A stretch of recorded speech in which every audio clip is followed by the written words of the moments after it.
Welcome to Concrete Block, the podcast where we dive into the latest news and stories from around the world. I'm your host, Walter, and we're glad you're joining us today. We've got a packed show for you, with updates on everything from politics and international relations to social issues and entertainment. But first, let's start with some of the biggest headlines from the past 24 hours.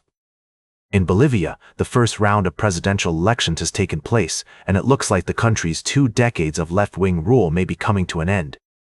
According to reports, Senate President Andrónico Rodríguez and businessman Samuel Doria Medina are leading the pack, with Rodríguez set to face off against former President Jorge Quiroga in the October runoff election. Meanwhile, in the United States, Ukrainian President Volodymyr Zelensky met with President Donald Trump at the White House on Monday. The meeting was seen as a significant moment in the ongoing conflict between Ukraine and Russia, but it's unclear what concrete outcomes or agreements may have been reached. In other news, the M23 rebel group in eastern Congo has refused to disarm, despite a Qatari-facilitated ceasefire and U.S.-brokered peace agreement. The group's leader, Bertrand Bisimwa, says they will only lay down their arms if certain conditions are met, including the release of imprisoned rebels and greater autonomy for the region. We'll also be keeping an eye on developments in Sri Lanka, where former President Ranil Wickremesinghe was arrested on Friday on allegations of misusing public funds. And in Guatemala, 161 people from Mexico have been granted temporary humanitarian status due to organized crime and cartel violence in their home country.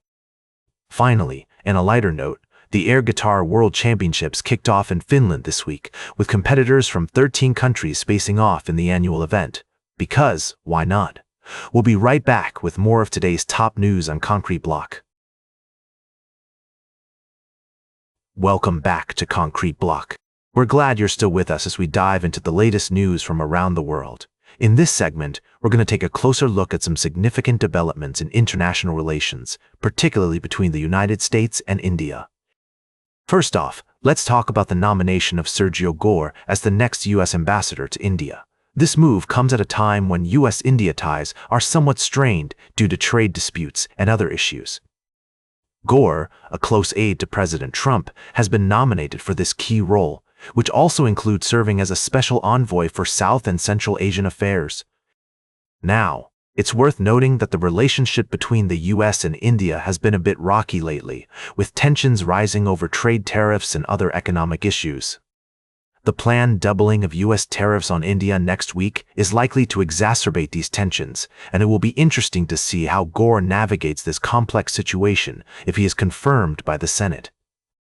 On the other hand, we also have some positive news in terms of economic cooperation between the two countries. Apple, for example, has been expanding its iPhone manufacturing capacity in India, which is part of a broader shift away from China. This move could create new job opportunities and stimulate economic growth in India, which is certainly a welcome development. In other news, President Trump has also been making headlines with his comments on trade and diplomacy. His recent statements on India's purchases of Russian oil have sparked controversy, with some accusing him of being inconsistent in his approach to different countries. As we consider these developments, it's essential to take a balanced view and avoid jumping to conclusions. International relations are complex and multifaceted, and there are often many factors at play. By staying informed and engaging in respectful dialogue, we can work towards a deeper understanding of the issues and find ways to build stronger, more cooperative relationships between nations. That's all for this segment of Concrete Block. We hope you found this discussion informative and thought-provoking. Stay tuned for our final story of the day right here on Concrete Block. Welcome back to Concrete Block. We're wrapping up today's show with a look at the latest developments in international trade. As you may know, Canada has announced that it will be dropping retaliatory tariffs on certain U.S. goods in an effort to reset trade talks between the two countries. Now, this move comes after a phone call between Canadian Prime Minister Mark Carney and President Donald Trump, and it's seen as a significant step towards resolving some of the trade tensions that have been building up over the past few years. The tariffs in question were imposed by Canada in response to U.S. tariffs on steel and aluminum, and they've had a significant impact on businesses on both sides of the border. It's worth noting that while this move is being seen as a positive step, not everyone is happy about it.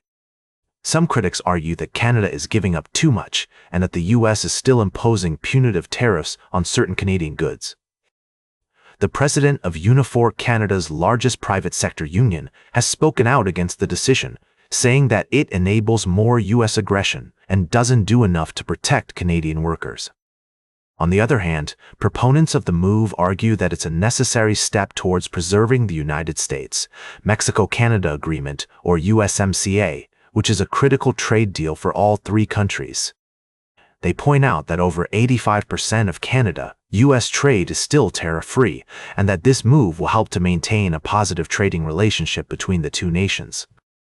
As always, we want to present a balanced view of the situation, and we encourage our listeners to do their own research and come to their own conclusions. It's clear that international trade is a complex and multifaceted issue, and there are no easy answers. But by staying informed and engaging in respectful dialogue, we can work towards a better understanding of the issues at play. That's all for today's Concrete Block. Remember to like, share, and subscribe, and until next time, stay informed.